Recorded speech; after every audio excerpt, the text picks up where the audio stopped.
బీసీలు ఎంతమంది అంటే అధికారికంగా క్లారిటీ వచ్చింది, లేకపోతే ఏ కులాలు ఎంతమంది అనేది. ఇన్ని రోజులు మనం చూస్తూ ఉన్నాం.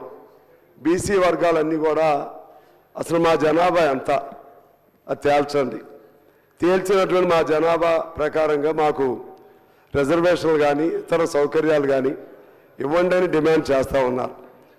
జనరల్గా ఊహల్లోనో లేకపోతే కాగితాలపైనో జనరల్గా మనం వింటూ ఉన్నాం తప్పితే ఇవాళైతే ఖచ్చితంగా కులగణన పేరుతో చేశారు, ప్రవేశపెట్టారు.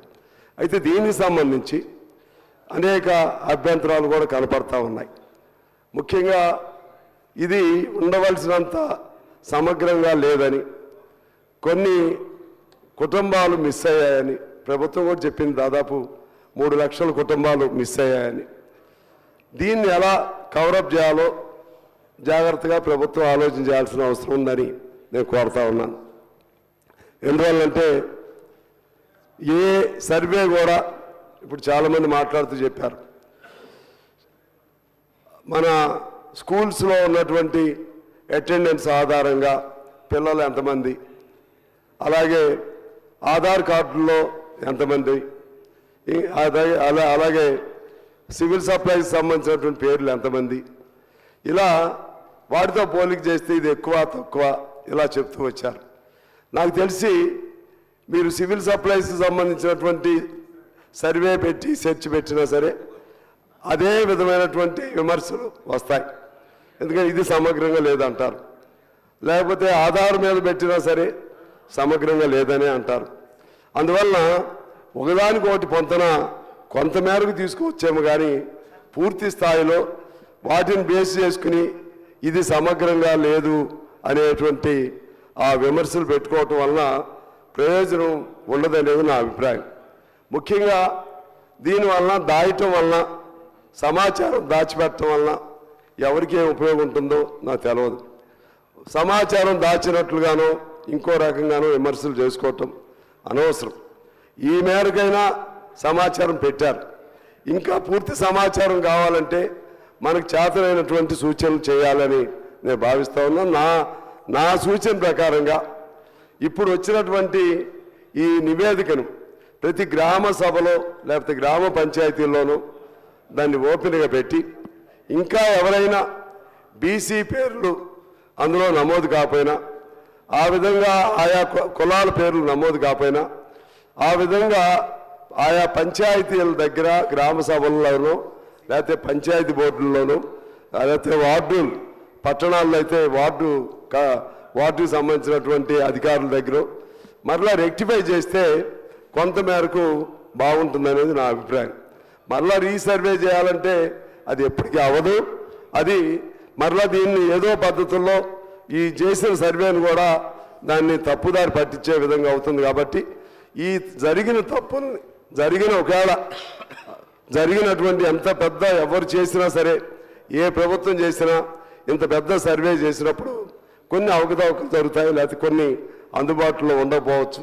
దీన్ని సరి చేసుకోవడం ఎలా అనేది ఆలోచన చేయాలని నేను మీ ద్వారా ప్రభుత్వాన్ని సూచిస్తున్నాను. అలాగే 2014లో చేసిన సర్వేకి దీనికి ఆ ప్రామాణికత, ఆ పోలికలు అవసరం లేదని నేను భావిస్తున్నాను. 2014లో అది ఒక్క రోజులో చేసింది, ఇది దాదాపు 2.5 నెలల పాటు చేశారు. కాబట్టి కొద్దిగా తేడా ఉంటుంది. ఒక్క రోజులో హడావుడిగా చేసిన సర్వేకు, ఇంకొద్ది సమయం తీసుకుని చేసిన సర్వేకు తేడా ఉంటుంది. కాబట్టి ఒకదానితో ఒకటి పోలికలు అవసరం లేదనేది నా అభిప్రాయం. సరే, ఇంత బాగానే ఉంది, ఇవాళ పెట్టారు. పెట్టిన ఉద్దేశం ఏంటి నాకు అర్థం కాలేదు. ప్రభుత్వాన్ని నేను అడుగుతున్నాను. దీన్ని పెట్టారు, కొంతమేరకు మీకు అప్రిసియేషన్, మీకు అభినందనలు. ఎందువల్లంటే ఒక క్లారిటీ తీసుకొచ్చారు ఎంత జనాభాని. సరే, అందరూ ఊహించినట్టుగా బీసీలు కొద్దిగా తగ్గినట్లుగా ఉంటే దాన్ని సరి చేసుకోండి, మరలా గ్రామ సభల్లో పెట్టి సరి చేసుకోండి. కానీ ఇక్కడ పెట్టిన తర్వాత మీరేం చేయదలుచుకున్నారో చెప్పలేదు. దీని ద్వారా మీరేం చేద్దాం అనుకున్నారు? జనాభాని సూచించారు, ఇంత జనాభాని పెట్టారు. పెట్టిన తర్వాత మీరేం చేస్తారు అంటే రిజర్వేషన్లు ఇస్తామని పెట్టారా, లేకపోతే వాళ్ళకి సంబంధించినటువంటి ఎస్సీ ఎస్టీ సబ్ ప్లాన్ లాగా, అది కూడా కిరణ్ కుమార్ రెడ్డి గారి కాలంలో, ఉత్తమ్ కుమార్ రెడ్డి గారు అందరూ కూడా ఉన్నారు అప్పుడు, దానిలాగా బీసీలు సబ్ ప్లాన్ ఏర్పాటు చేస్తామని చెప్పదలుచుకున్నారా? ఏం చేస్తారు అనేది చెప్పలేదు. కేవలం ఇంత మేరకే మీరు చెప్పారు. దాని మీద ప్రభుత్వం క్లారిటీగా ఉండాలని నా కోరిక. ఎందుకంటే ప్రజలందరూ బయట అడుగుతూ ఉన్నారు, బహుశా ఎంత రిజర్వేషన్లు ఫిక్స్ చేస్తారో ఈ అసెంబ్లీలో. మేము కాంగ్రెస్ పార్టీ 42% రిజర్వేషన్లు అని కామారెడ్డిలో చెప్పింది, అది ఇస్తారా?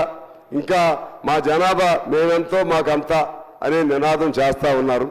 ఆ ప్రకారం ఇస్తారా అనేది చాలామంది అడుగుతున్నారు. అందువలన నేను ప్రభుత్వాన్ని కోరేది ఏంటంటే, మీకు కొన్ని ఇబ్బందులు ఉండొచ్చావు, కానీ స్పెసిఫిక్గా ఎంత మేరకు అసలు పెంచుతారా లేదా, మరి ఉన్న రిజర్వేషన్లు ఎన్ని ఉన్నాయి, దాన్ని ఎంత మేరకు పెంచదలుచుకున్నారు అదేం చెప్పాలి.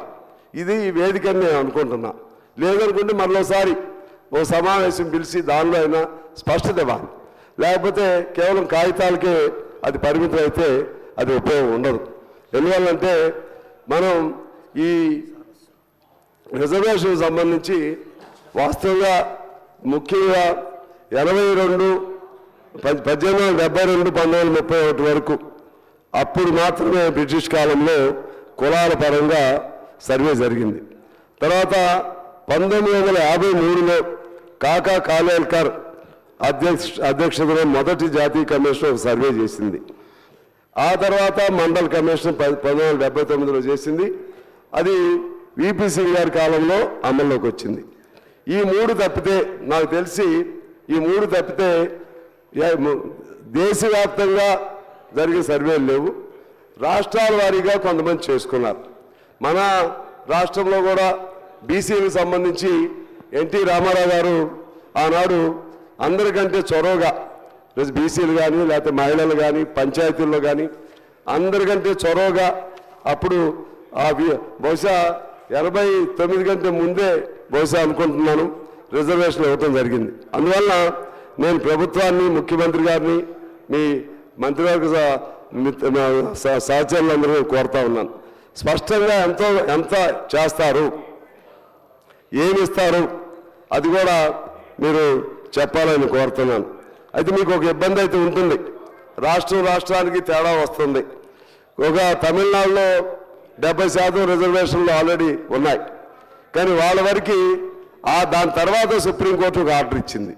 అంటే అప్పటికి ఆల్రెడీ అవి ఉన్నాయి కాబట్టి ఎగ్జిస్టెన్స్లో వాటి జోలికి వెళ్లకుండా మిగిలిన రాష్ట్రాలకన్నిటికీ 50% రిజర్వేషన్లు దాటడానికి వీలేదని చెప్పి సుప్రీంకోర్టు జడ్జిమెంట్ ఇచ్చింది.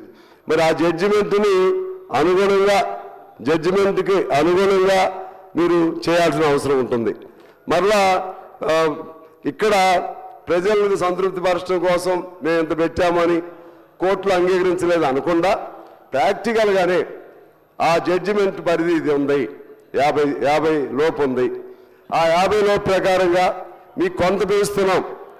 మీరు ఒకవేళ కామారెడ్డిలో 44 అని మీరు అన్నా, మీరు దాన్ని మీ పార్టీలుగా ఉపయోగించుకున్నా, ఇక్కడికి వచ్చేసరికి ప్రభుత్వ పరంగా ఆ జడ్జిమెంట్ పరిధిలోనే మేము ఇంత మేరకు పెంచగలుగుతాం అని ప్రాక్టికల్గా వాస్తవంగా చెప్తే ప్రజలు అర్థం చేసుకుంటారని నా అభిప్రాయం. అలా కాకుండా ఎక్కువని ఇక్కడ పెట్టి తీర్మానం చేసి కేంద్రానికి పంపించినా కూడా అది ఉపయోగం ఉండదని నేను మీకు తెలియజేస్తా ఉన్నాను. అదేవిధంగా ఇవాళ బీసీలకు సంబంధించి ఇందాక అక్బర్ గారు చెప్పినట్లుగా ఇది కొన్ని వందల సంవత్సరాల నుంచి ఈ వివక్షత బీసీలు, ఎస్సీలు, ఎస్టీలు నడుస్తూ ఉంది. నాకు తెలిసి మను శాస్త్రం తర్వాత మను ధర్మం బహుశా క్రీస్తుపూర్వం 200 సంవత్సరాల నుంచి అప్పటి నుంచి ఈ వివక్షత కొనసాగుతూ ఉంది. ఈ వివక్షత వలన ఈ దేశం కూడా వెనకబడిపోయినట్లు నేను భావిస్తున్నాను. కొన్ని కోట్లాది మంది నిజంగానే అసలు బీసీలకు ఉన్నటువంటి, ఎస్సీలకు ఉన్నటువంటి నేర్పరితనం కానీ, వాళ్ళకు ఉన్నటువంటి స్కిల్ కానీ, వాళ్ళకు ఉన్నటువంటిది మరి ఎవరికి లేదు. వాళ్ళకి అదే పాపం అయింది. ఇప్పుడు మీరు తీసుకోండి, పద్మశాలి కులాన్ని తీసుకోండి, వాళ్ళు చక్కగా ఒక చీర నేసి అగ్గిపెట్టిలో పెట్టేవాళ్ళు అని చెప్తా ఉంటారు. అంత నైపుణ్యం ఎవరికి ఉండదు. అదేవిధంగా శిల్పకారులను తీసుకోండి, బండరాళ్ళను తీసుకుని పెద్ద అద్భుతమైనటువంటి కళాఖండాలుగా సృష్టిస్తారు. ఆ నైపుణ్యత ఎవరికి ఉండదు. అదేవిధంగా మీరు ఎవరు ఏ కులాన్ని తీసుకోండి, వాళ్ళంతా మిగిలిన వాళ్ళకంటే అగ్రకులాలుగా చెప్పబడుతున్నటువంటి వాళ్ళకంటే నైపుణ్యం ఎక్కువ ఉన్నటువంటి వాళ్ళే బీసీల్లోనూ, ఎస్సీలు కూడా బలంగా ఉండేవాళ్ళు. ఎస్సీల్లో యుద్ధంలో పనికొచ్చేవాళ్ళు, వ్యవసాయానికి పనికొచ్చేవాళ్ళు, అన్నిట్లో అర్హత మెరిట్ ఉన్నటువంటి వాళ్ళు బీసీలు, ఎస్సీలు, ఎస్టీలు. అదే వాళ్ళకి పాపం అయింది. ఆ రోజుల్లో ఈ కులం అనేది ఎలా వచ్చింది అంటే ఆ మను చెప్పాడా, ఇంకో పొల్లయ్య చెప్పాడు, ఎలా చెప్పాడో తెలియదు. కానీ అప్పటి నుంచి ఈ పాపం, ఇదిగో నీకు ఈ బట్టలు నేయటం వచ్చు కాబట్టి నువ్వు ఆ కులం, లేకపోతే నువ్వు కొండలు తయారు చేయటం వచ్చు కాబట్టి నీకు ఈ కులం. అంటే ఎవరికైతే నేర్పదనం ఉందో వాళ్ళందరినీ బంధించారు, కులం అనే దానిలో బంధించారు, కుల నిశ్చయాలను తీసుకొచ్చారు. ఆ విధంగా చేయటం వలన ఆ కులాల్లో బంధించబడటం వలన ఎవరు సమర్థులో అర్హత కలిగిన వాళ్ళు హక్కు లేకుండా పోయారు. తెలివితేటలుగా పై తెలివితేటల ద్వారా లేదా ఇంకో పద్ధతుల ద్వారానో చేసుకున్న వాళ్ళు పైకి వచ్చారు, వాళ్ళు అగ్రకులాలు అయ్యారు. సరే అయిపోయారు, ఇప్పుడు దాని జోలికి అవసరం లేదు. ఇప్పుడు ఏం చేయాలి, ఇప్పుడు ఏమి న్యాయం కలిగించాలి? ఎందువల్లంటే ఇప్పుడు కూడా రిక్షాలు దొక్కే వాళ్ళైనా ఈ పేదవాళ్ళే, ఆటోలు నడిపే వాళ్ళైనా ఈ పేదవాళ్ళే, ఆ హోటల్లో కప్పులు కడిగే వాళ్ళైనా వీళ్ళే. మీరు ఎక్కడైనా తీసుకోండి ఈ పేదవాళ్ళే. అందువలన కొంతమంది అంటూ ఉంటారు రిజర్వేషన్స్ ఇంకా ఎంతకాలం అని. కోర్స్ అప్పుడు బిగినింగ్లో రాజ్యాంగ కాలంలో 10 ఏళ్ళని పెట్టారు. మరి 10 ఏళ్ళని పెట్టినా ఇంతవరకు సమస్య పరిష్కారం కాలేదు.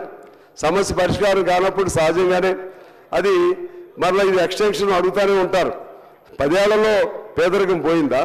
10 ఏళ్లలో రిజర్వేషన్ అందరూ కింద స్థాయి నుంచి సమస్థాయికి వచ్చారా? ఎక్కడ జరగలేదు. కాబట్టి ఇదంతా ప్రభుత్వాల వైఫల్యం నేపథ్యంలో రిజర్వేషన్లు అనేది తప్పనిసరి ప్రక్రియగానే మనం చూడాలి.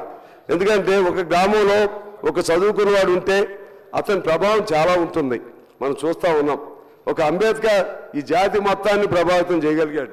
ఒక గ్రామంలో ఒక చదువుకున్నవాడు ఉండి ఒకడికి ఉద్యోగం వస్తే తన ప్రభావంతో కొన్ని వందల మంది, వందల ఇళ్ళు ఆ ప్రభావితంతో వాళ్ళు పైకి రావడానికి కృషి చేస్తారు. అందువలన రిజర్వేషన్ అనేది తప్పదు. అది ఎంతకాలం ఏంటనేది ఈ ప్రభుత్వాలు ఎంతకాలం దీన్ని ముందుకు తీసుకెళ్ళగలుగుతాయి, అభివృద్ధిలో అసమానత లేనటువంటి వ్యవస్థను ఎప్పుడు అందిస్తాయో అప్పటి వరకు ఇది తప్పదు. కానీ ఇదే సమయంలో జనం ఏమైనా ఆశిస్తున్నారంటే మాకు రిజర్వేషన్లు వస్తే మాకు ఏదో ఉద్యోగాలు వస్తాయని ఆశిస్తున్నారు. నేనేం అనుకోవట్లేదు. వస్తే ఒక ఉద్యోగం వచ్చినా సంతోషమే, దాన్నే నేను తప్పు పట్టను. కానీ జనం ఊహించుకున్నంత, వారు ఆశించినంత ఎత్తుగా ఈ రిజర్వేషన్ వల్ల లాభం ఉండదనేది నాకు అర్థమైపోయింది. ఎందుకు అర్థమైందంటే దానికి వ్యతిరేకంగా నేను చెప్పట్లేదు, ఉండాల్సిందే. ఎందుకని నన్ను అడుగుతున్నానంటే ఇవాళ ప్రభుత్వ రంగంలో ఉద్యోగాలు లేవు. ఇది you can take it for granted. ప్రభుత్వంలో కొత్త ఉద్యోగాలు లేవు, ఏదో కొన్ని ఇస్తున్నారు. అది చాలదు కదా ఈ కోట్ల జనాభాలో. ఎందుకనంటే మీరు దాదాపు 2 కోట్ల మంది సార్ ఉత్తమ్ కుమార్ గారు 2 కోట్ల మందో లేకపోతే 1,90,00,000 మందో అవుట్ సోర్సింగ్ కాంట్రాక్ట్ కార్మికులు ఇటువంటి వాళ్ళు ఉన్నారు. ఒకటి జీతంతో 5గురికి 6గురికి ఉద్యోగాలు పెడుతున్నారు. మరి అవన్నీ ప్రభుత్వం మామూలుగా అయితే ప్రభుత్వంలో తీసుకోవాలి. మరి వాళ్ళకి రిజర్వేషన్లు ఉంటాయా? వాళ్ళకి ఇచ్చేది 9,000 10,000. ఇందాక సీతక్ గారితో నేను చెప్పాను, పంచాయతీలో కొన్ని ఆదాయం ఉన్న పంచాయతీలు వాళ్ళు 9,000 మరీ అట్లాగని చెప్పి 12,000 13,000 ఇస్తున్నారు. మా పంచాయతీలో అట్లా ఇప్పించా. మొత్తం ఇప్పుడు ఏదో జీవో ఇచ్చారంట. మరి మన సెక్రటరీ గారు వాళ్ళు ఉంటే ముఖ్యమంత్రి గారి దృష్టికి కూడా తీసుకెళ్తున్నాను. వాళ్ళందరూ పేదవాళ్ళే, ఎస్సీలు ఎస్టీలు బీసీలే అక్కడ పనిచేసేవాళ్ళు. ఏదో గవర్నమెంట్గా ఇచ్చేది కాదు అది. ఆ పంచాయతీ తనకున్న ఆదాయంలో ఒక్కొక్క వ్యక్తికి 12,000 ఎంతో ఇస్తుంది మా పంచాయతీ. అట్లా చాలా పంచాయతీలు. అందరికీ 9,000 ఇస్తున్నారు కాబట్టి వీళ్ళకి ఎక్స్ట్రా ఎందుకు ఇస్తున్నారు అని అందరూ సమానంగా చేయాలి అని ఆ జీతాలు తగ్గించారని చెప్పి ఇవాళ చాలామంది సమ్మెల్లోకి వెళ్ళారు. చాలామంది సమ్మె చేస్తున్నారు. నేను నిన్న ఊరు వెళ్తే కొత్తగూడు వెళ్తే అంతా నా దగ్గరికి వచ్చారు. సమ్మె ఎందుకు చేస్తున్నారా అంటే మా జీతాలు పెంచట్లేదు అడగడానికి వచ్చారనుకున్నా, మాకు ఇస్తున్న దాన్ని తగ్గించారని చెప్పి చెప్తున్నారు అధ్యక్ష. అందువలన ఇటువంటి కొద్దిగా మనం జాగ్రత్తలు తీసుకోవాలి. అందువల్ల రిజర్వేషన్ వలన ఎంత ఉపయోగాలు నాకు తెలియదు, కానీ ఏమి చేస్తారో ఓ స్పష్టతగా చెప్పి ప్రభుత్వం కూడా ప్రజలు అర్థం చేసుకుంటారని నేను భావిస్తున్నాను. ముఖ్యమంత్రి గారితో కూడా చెప్తున్నాను. ఎందుకంటే మీకు సాధ్యం కానిది మీరు చేస్తామని చెప్పినా 2 రోజులు మురిపించినా ఎవరినైనా మభ్యపెట్టాలని ఎవరు ఏ ప్రభుత్వం చేసినా శాశ్వతంగా కుదరదు. ప్రజలు అర్థం చేసుకుంటారు. ఎందువల్ల మేము ఇవాళ 40% ఇచ్చేస్తామని చెప్పినా మీరు పార్టీగా అన్నారు, సంతోషం. పార్టీలో 44%. ప్రభుత్వం సాధ్యం కాదు. ఎందువల్లంటే అన్ని చోట్ల కోట్లు కొట్టేస్తూ ఉన్నాయి.